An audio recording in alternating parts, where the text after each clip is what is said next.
Bhagavate Vasudevaya. Om Namo Bhagavate Vasudevaya. Om Namo Bhagavate Vasudevaya.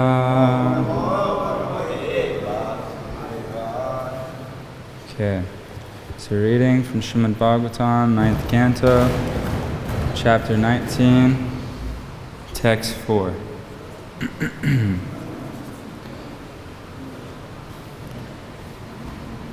Tasya udaranopayam pastakami vachintayan yadatta tirtam udritya Ishana grena rodasi Tasya udaranopayam pastakami vachintayan Vyadata tirtam udritya Vishana grena rodasi. Tasya of the she-goats. Udarana upayam, the means of deliverance from the well. Basta, the he-goats. Kami, having lusty desires. Vichintayan, planning. Vyadata, executed. Tirtam, a way to come out. Udritya, digging the earth. Vishana agrena, by the points of the horns. Rodasi, at the edge of the well. Translation. After planning how to get the she-goat out of the well, the lusty he-goat dug up the earth on the well's edge with the point of his horns in such a way that she was able to come out very easily. Purport. Attraction for woman is the impetus for economic development, housing, and many other things meant for living comfortably in this material world. Digging up the earth to make a way out for the she-goat was a laborious task, but before accepting the she-goat, the he-goat underwent this labor. Aho griha shetra sutapta vitir janasya moham yamaham ameti. The union between male and female provides the impetus for gaining a nice apartment, a good income, children, and friends. Thus one becomes entangled in this material world. Okay. Om Ajnanatim Yandasya Gananjana Shalakvaya Chaksha Unmilitamena Tasmai Shri Gurave Namaha Namo Vishnu Padaya Krishna Prasthaya Bhutale Srimate Bhakti-Vedanta Swami Itanamane Namaste Saraswati Deve Gauravani Bacharane Nirvishesha Shunyavadi Pashtapadi Shatarane Jai Shri Krishna Chaitanya Prabhu Nityananda Shri Advaita Gadadhar Shri Vasadi Gaura Bhakta Vrinda Hare Krishna Krishna Krishna Hare Hare Hare Rama Rama Rama Hare Hare. The verse one more time. Tasya udaranopayam bastakam ivachintayan yadatta tirtam udritya vishana grena rodasi. After planning how to get the she-goat out of the well, the lusty he-goat dug up the earth on the well's edge with the point of his horns in such a way that she was able to come out very easily.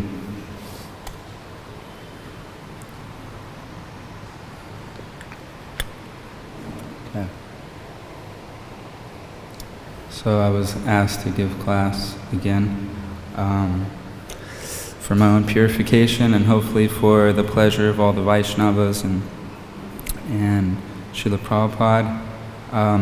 I remember reading Servant of the Servant by Tamal Krishna Goswami, and he was explaining how Govinda Dasi and Gaura Sundar, her husband and wife, as Srila Prabhupada they were personally serving Prabhupada, and Prabhupada wanted Gaur Sundar to go somewhere else to preach and open up a center. And Gaur Sundar actually didn't want to because he was attached to personal association of Srila Prabhupada.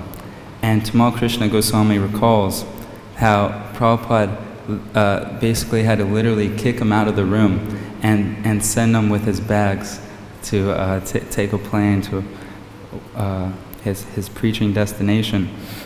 And Tamal Krishna Goswami recalls how it reminded him of the example of how birds actually learn how to fly. First of all, when they're raised in a tree in a nest, their wings aren't yet developed.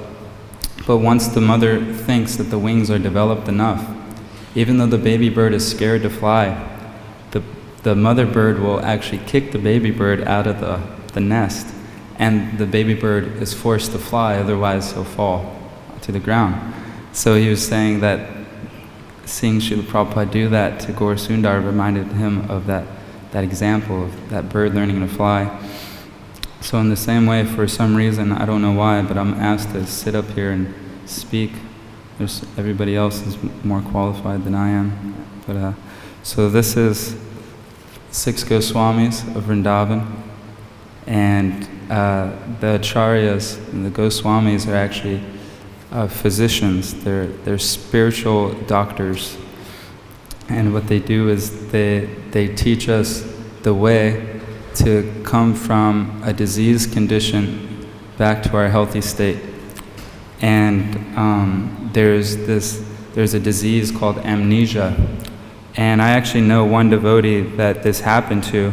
He was actually, before becoming a devotee, he was going to university, and he says all he could remember was one day, like he blacked out, but all he could remember was waking up on the side of the road, and his bike was on the ground, and he realized he had fell off his bike, but he hit his head, and he actually forgot everything. He forgot his name, he forgot his parents, where he was raised, and he was just confused. So what he did was he took pictures of himself and he posted papers up everywhere saying, "Do you know this person?" And eventually from doing that, people called and said, "Yeah, we know you, you're such and such." And so he actually had to relearn who he was. So this is actually amnesia. And when we come to this material world, we have spiritual amnesia, where we forget who we are, we forget Krishna and where we come from. But so these acharyas, and Vyasadeva and Srila Prabhupada, Shukadev Goswami, they're giving us this process of how to remember, who we actually are. And Prabhupada often points out that the Mayavadis have this misconception that if someone is in a hospital bed, there's 2 ways to get someone free from a disease. One way is that you kill the person, and then you could say he's not diseased anymore, he's dead, he's not sick. But this is foolish. Actually, the Vaishnava process is actually to bring that diseased person back to his healthy state.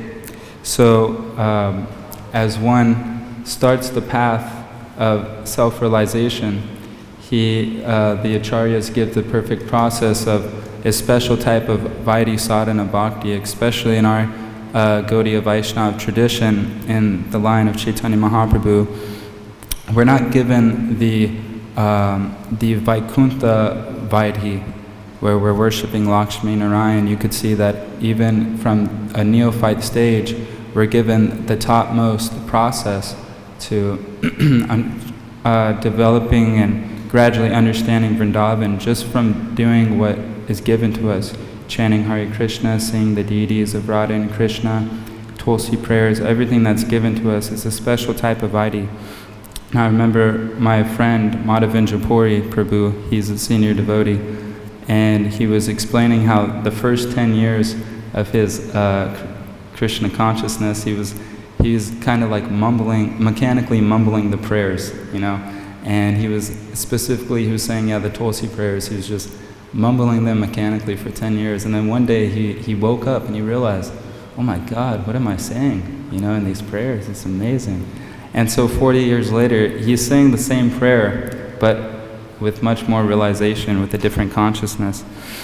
And Prabhupada actually explains this it was either, I'm reading off my Kindle, so a lot of times I don't know what chapter it is, but I take notes.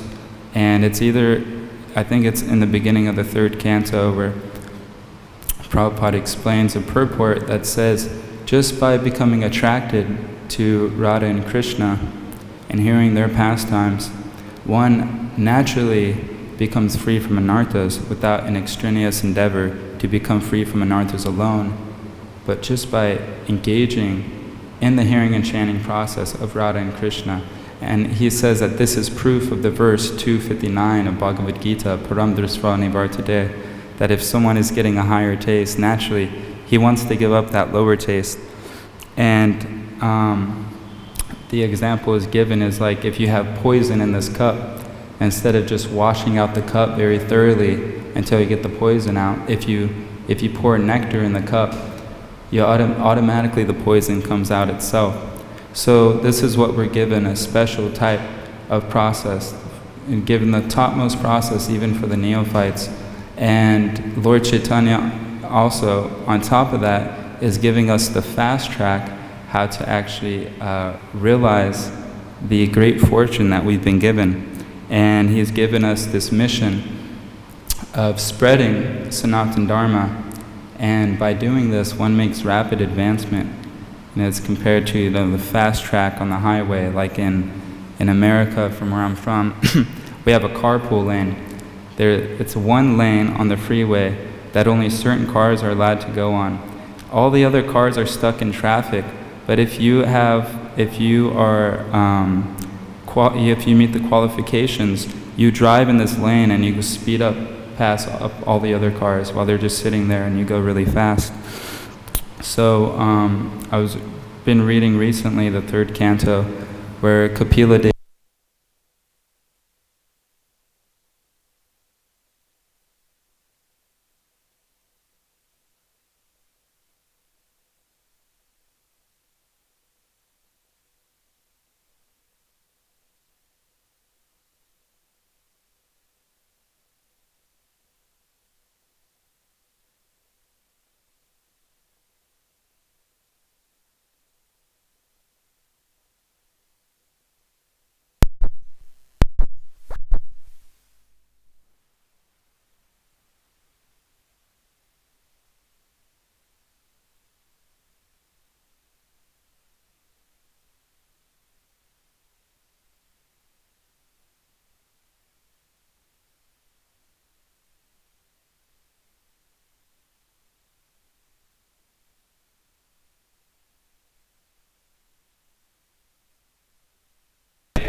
there's certain bliss in austerity, and certain bliss in, there's one of the ways to learn how to swim is given, people say that you throw someone in the deep end and they just kind of have to learn for themselves. So sometimes, in Krishna consciousness, it's kind of like that. I remember hearing Prahladananda Swami when he joined in Buffalo, New York. On his first day that he joined, he was given the position of the head pujari and the accountant of the temple, dealing with all the money, and the head pujari, and he said he didn't even know the names of the deities his first day at the temple. So I remember many times, like, what we used to do, we've kind of changed our style, but what we used to do is we would have like a briefcase type of bag, and we would fill up that whole bag full of books. I'd be able to fit like maybe 60 big books, maybe like 50 small books in there. And it takes quite a few hours to get the whole bag out, at a university or a college. And I remember days where I would finish one bag, and then I was thinking, okay, that was good enough. I've been going out every day for the whole week. I'll just call it a day. But then if we know, these pastimes of Krishna, and we realize that the way to get there faster is by pleasing Lord Chaitanya and serving his Sankirtan mission. With my intelligence, I have to push forward and say, not just one bag, I'm going to go fill up my bag again, do 2 bags, and maybe, might take a long time, but by the end of the day, it's totally worth it, working hard for the mission. And in the meantime, keeping our sadhana strong, Vaisheshika Prabhu emphasizes this. It's the first key to book distribution is strong sadhana. And we know the 5 most potent forms of devotional service, deity worship, hearing Srimad Bhagavatam, chanting Hare Krishna, associating with the Vaishnavas, and living in a holy dham. So we keep that intact, in our travels. Obviously it's hard we can't live physically in the holy dham, but mentally we can live there. And I've realized that, Krishna even gives mercy to brand new neophytes to encourage them. It's called, in America, they call it like beginner's luck.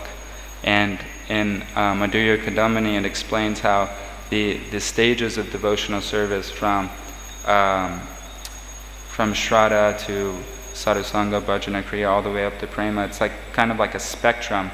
It's not that you finish one and then you go to the next one, but they overlap themselves. Like obviously, when you're on, Anartana Vritti or Nishta, it doesn't mean you're done with Shraddha, but rather your Shraddha becomes stronger.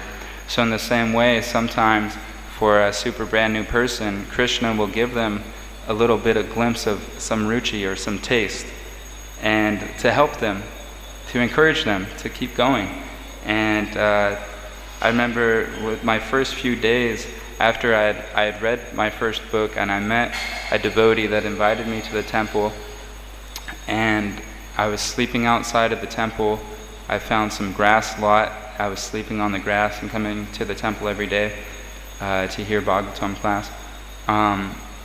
Actually, my first day there, I was wondering what the deities were. It's the first time I ever saw deities. So I approached one older Mataji there, Devadehiti Mataji, Prabhupada disciple, and I just inquisitively asked her, what are those statues on the stage, and she's like, actually it's not a stage, it's an altar, and those are deities, and they're considered non-different from Krishna, that's God himself. And for some reason I just kind of accepted that as a fact. I was like, okay, that's pretty cool, But just within the first 2 days or 3 days, I was thinking about leaving and moving on and doing something else.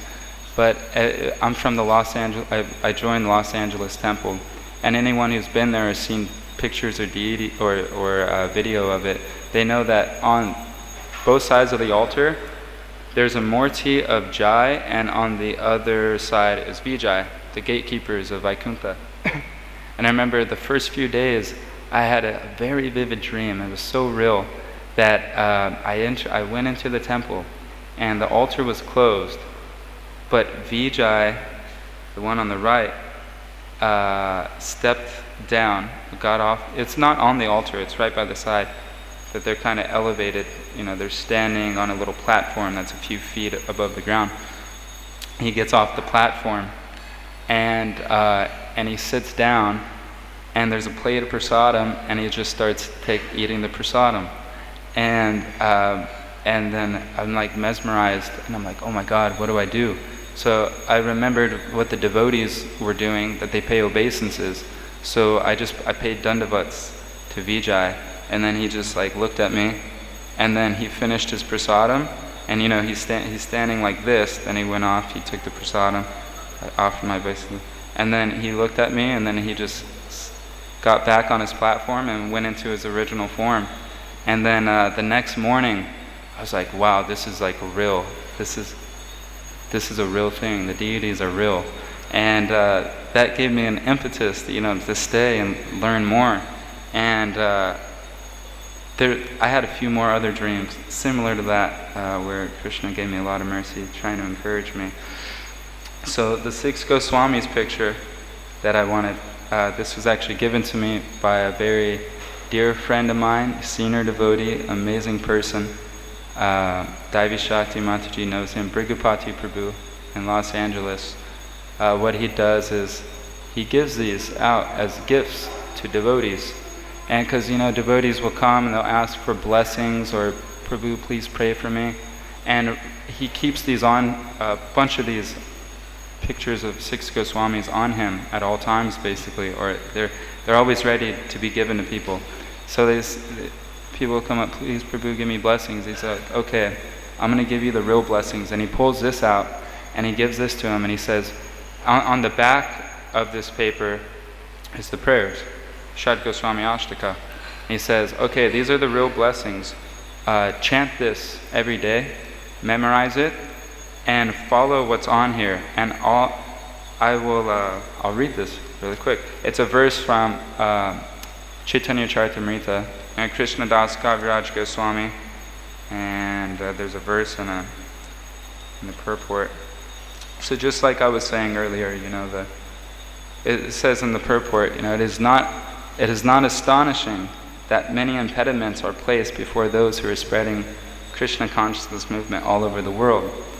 But nevertheless, if we adhere to the lotus feet of the 6 Goswamis and pray for their mercy, all impediments will be annihilated.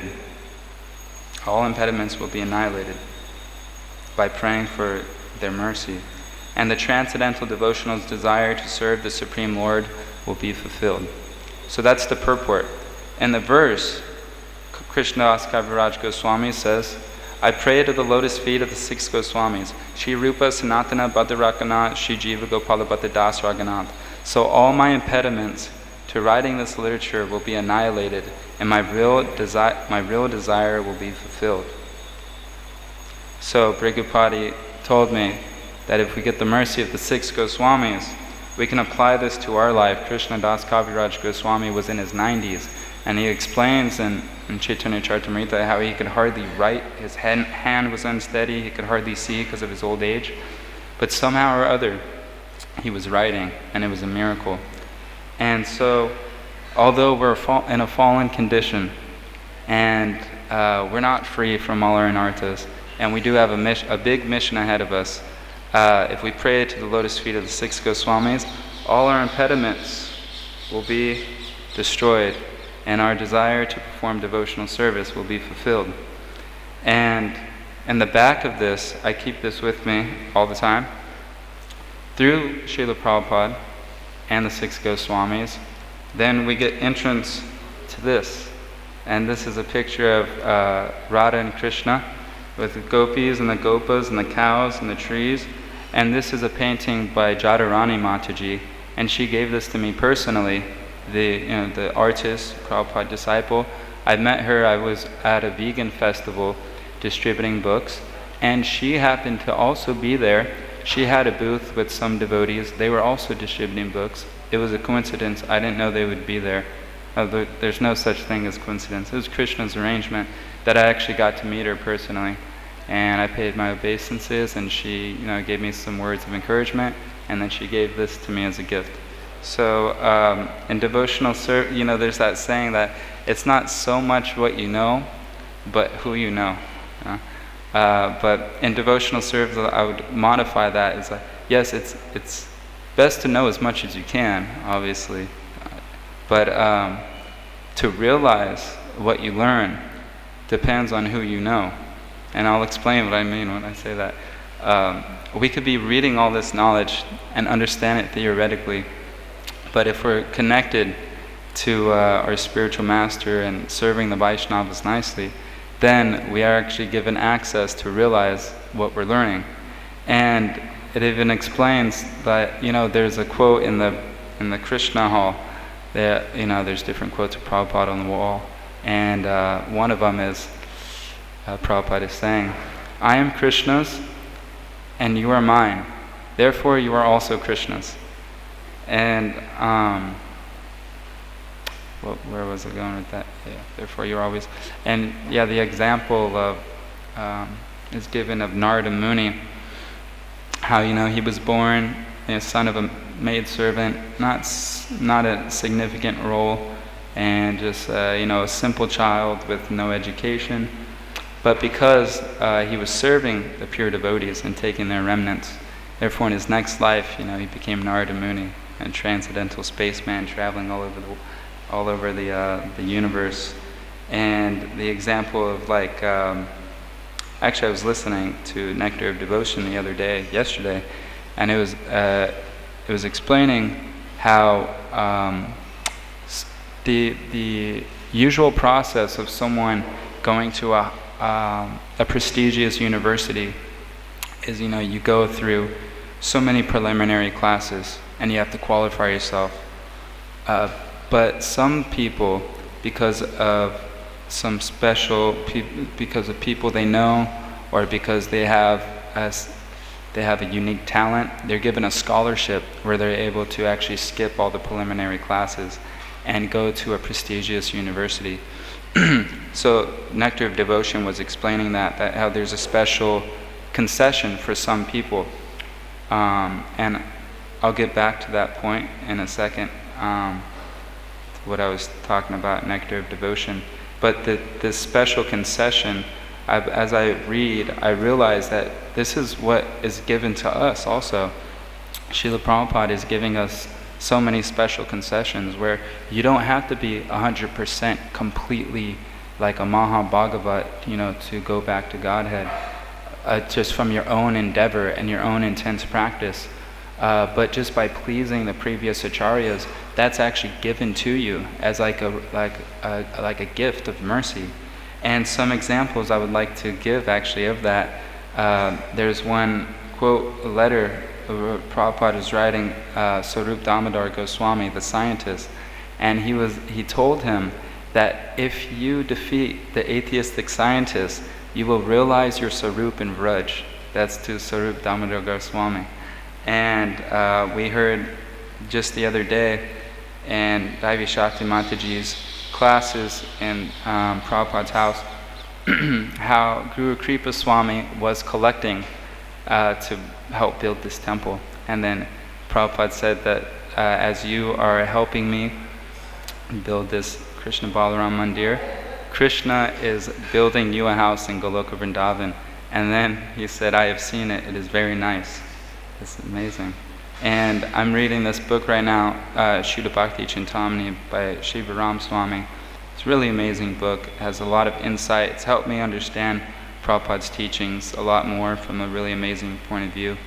And he explains how, he's explaining the same point I'm bringing up, how there's this special concession in Chaitanya Mahaprabhu's movement, especially through Srila Prabhupada, who's very merciful. And he explains how there was this wife of a temple president, and she's just an ordinary, and all devotees are unique, but nobody really recognized her so much. She wasn't bowed down to or considered a guru or anything like that. Just a simple Mataji housewife and very devotional, but she caught a terminal illness, and on her deathbed, she was explaining how she realized who she was in the spiritual world, and she was explaining how she was a gopi in Nandagram, and she was explaining her favorite services, and all this was in the last days of her life just by being faithful to Srila Prabhupada. And what's his name? Sachinandana Swami Maharaj, I heard in a class where even when Prabhupada was on this planet, there was one, I forget what country this is, I'm sorry, but this is in a class that I heard from Maharaj, how there was a festival at the temple, and there was one Mataji, she was out distributing books, and she was coming back to the temple to engage, to participate in the festival, but she got hit by a car and left her body. And the devotees told this to Prabhupada, and then he said, well, she for sure went back to Godhead because of her service, of her Sankirtan service. And our whole process is saturated with these special merciful concessions, and just by chanting the Gurvashtakam prayers in Brahma Muhurta, Vishwanath Chakravarti Thakur says, anyone who chants this loudly attains direct service to Krishna in Vrindavan after this life. if you bathe in the Ganga on Gaur Purnima, Bhaktivinoda Thakur says the same thing. You take Vrindavan and direct service to Krishna after this life, he says, in Navadvita Mahatmya.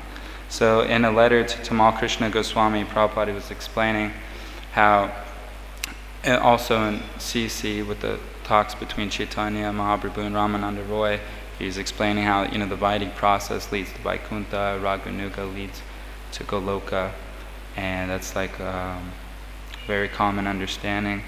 But Prabhupada was writing to Tamal Krishna Goswami, he said, but it's generally understood that all the followers of Lord Chaitanya are going to Vrindavan. I was in a letter.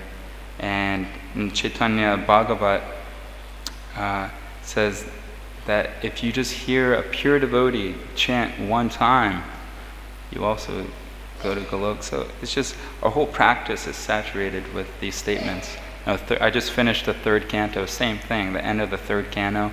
Whoever hears these talks at Kapila Dev attains direct service to Krishna in his abode.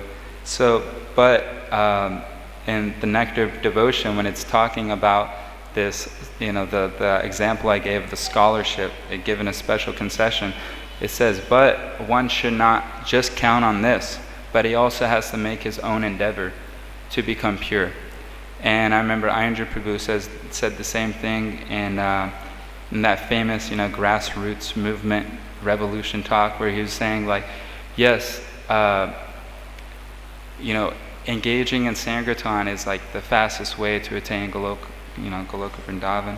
But he even said that there may be a few devotees that can get through the back door, but we should not count on this. We should also purify our heart, and through the Sankirtan process given to us by Chaitanya Mahaprabhu. And okay, I have like 8 minutes left, so I'll try to fit all this in. This is a quick thing. One of the reasons why I actually came to this movement was I wanted to experience something higher, some celestial atmosphere. I had some meditation experiences where I realized there was something more than just this world. And I used to listen to this band, The Doors. It's a rock band from the 1970s. And the singer, it's really super Mayavad now that I look back on it. But the singer, he called himself a shaman. Whether that's true or not, I'm not sure. But what a shaman is someone who can actually communicate with higher celestial beings and get messages and come to this world and share the message of these higher celestial beings on this earth. So that's what he called himself.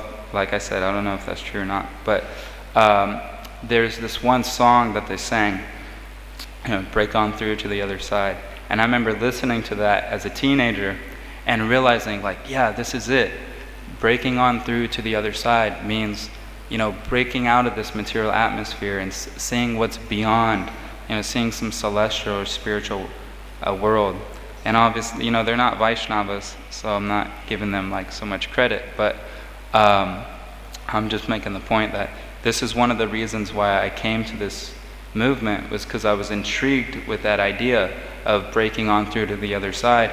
And even when I chant my rounds or kirtan, sometimes those lyrics just pop up in my mind automatically. Just if I'm like inattentive or inattentive japa or whatever, I'm just spaced out. I say, no, I have to break on through to the other side. This is the goal.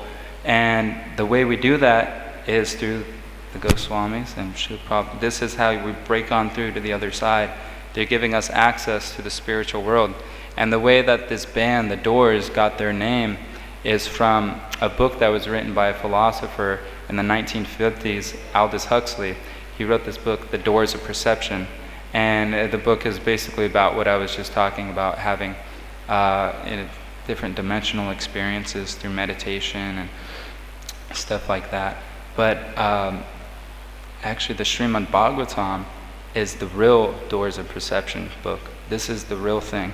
It's explaining to us everything, what the hellish planets are like, what the heavenly planets look like, what the Vaikuntha planets are like in great detail. and what Ayodhya is like, what Lord Ramachandra does, what Vrindavan's like, how Krishna interacts with his loving devotees. It helps us enter into an atmosphere of Naimisharanya where sages are speaking. And there was one Prabhupada disciple, Punyatma Prabhu, who recently actually left his body on Nityananda Trayodasi this year. A very amazing person. He's from Scotland, but he used to live in Los Angeles, so I would see him quite frequently. And every time I would see him, he would say the same message to me. He said, Prabhu, this is it. He said, you're in the spiritual world. He said, when you read these books, you're given access to a whole new family. This is your family now. Narada Muni, Vyasadeva, Mother Yashoda, these are all your family. And this is what Prabhupada has given us. And this is actually, this point I was making with amnesia, this is how this is how they treat it. They reintroduce them. The doctors reintroduce these amnesia patients to their family. And oftentimes they have to be reminded over and over again, day after day, your name is whatever, Bob, and this is your mom, and you're actually a mechanic. And then the next day they have to reprogram his mind so he remembers who he was before he had amnesia and he forgot his identity. So Prabhupada's books consistently all the time, you're not the body, you're part and parcel of Krishna. We're supposed to go back home, back to Godhead. This is the amnesia treatment. And so I have a few more minutes. I will say a few more things if that's okay. This Bhagavatam is actually considered Sham Sundar directly. And as we read it, just like medicine, we don't know what's going on when we take medicine, but it works. So a lot of times, we'll read a whole chapter where it's just names of a dynasty. Sometimes I'm wondering, how is this significant to my life? But I have faith that, okay, this is the process, and I just got to read it, and it's doing some internal purification work. And Srimad Bhagavatam being non-different from Krishna, like once a year in USA, different places, different cities throughout the country, we have the Rath Yatra festival, where Lord Jagannath actually comes out of his temple, goes on a chariot, and anyone and everyone who's there gets to see Lord Jagannath. People that are non-devotees or whatever, and they get to pull his ropes. But on book distribution, we have a Rath Yatra every day. We have our book bag that we're pulling as a chariot. We have Krishna in the deity form of the book, and the special deity is actually, not only do you get to see Lord Jagannath, but you actually get to take him home and read about him. But lately what we've been doing, we kind of stopped using the rolly bag so much, and we set up a table at these universities because we found out we distribute more books like that. So instead of a Rath Yatra, we're having like a kind of like a battle of Kurukshetra every day. I envision the table kind of being like the chariot with Krishna in front, kind of leading the way, and I'm in the back, and Krishna Paramatma is speaking to me, which person to call over, to shoot him with a book, shoot him with some mercy. So our daily,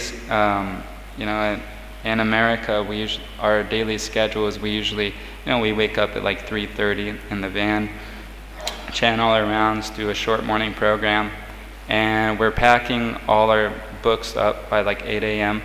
And by 9 a.m. We're distributing, and until around 5 or 6 or something like that, then we pack up and we take prasadam or whatever. And there's a few pastimes, book distribution pastimes I wanted to say, but maybe I could say maybe like one or two of them. I have come to realize, Prabhupada even said that this book distribution is real samadhi because it's full absorption. And it's quite a common phenomenon that actually some devotees that are fully engaged, they actually forget to like eat or drink. This usually happens at like big festivals where there's tons of people and we start super early. I remember sometimes, there's been a couple times where I started before I even chanted my rounds, just distributing books because there's so many people, and then I just chant my rounds later. The special cases, usually. It's not good to do that consistently. But yeah, just sometimes it would be like 6 p.m. and I realized like, hey, I haven't eaten anything like all day or drank any water. And I've asked devotees like, hey, have you experienced this? And apparently it's pretty common that it actually, the service is designed in such a way it helps you actually transcend the bodily conception of life. And it's quite common for us to also pick people up, like as we're traveling. If we meet someone who's interested, they just join the van with us, or we drop them off at a temple. You know, one time in Utah, we were done distributing books at a university, and we were driving back to the temple, and there's just one devotee and myself, and we're talking about the stories that we met, the people that we met that day, and who took a book or whatever. And then we see this person about our age standing on the street corner, and I'm driving, and my friend says, that guy looks like he needs a Srimad Bhagavatam.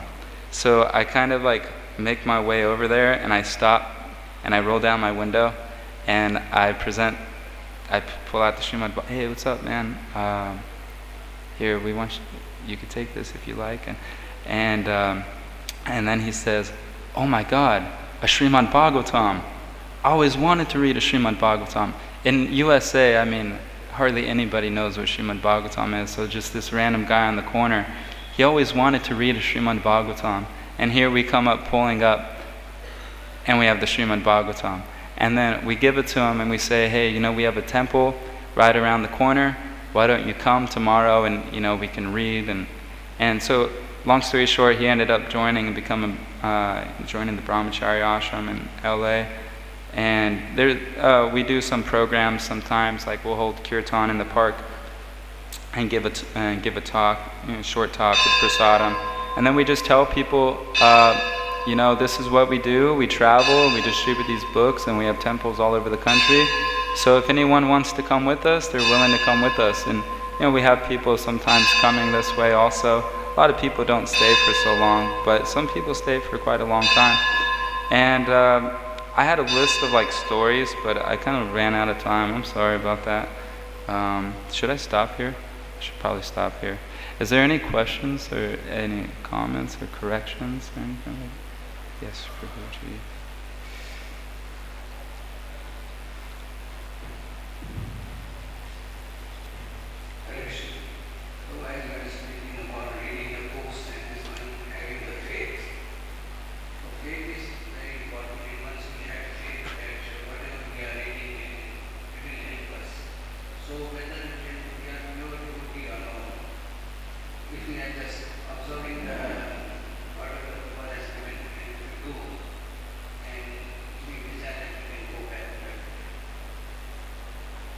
Thank you. I agree. Okay. Hare Krishna. All glories to Srila Prabhupada.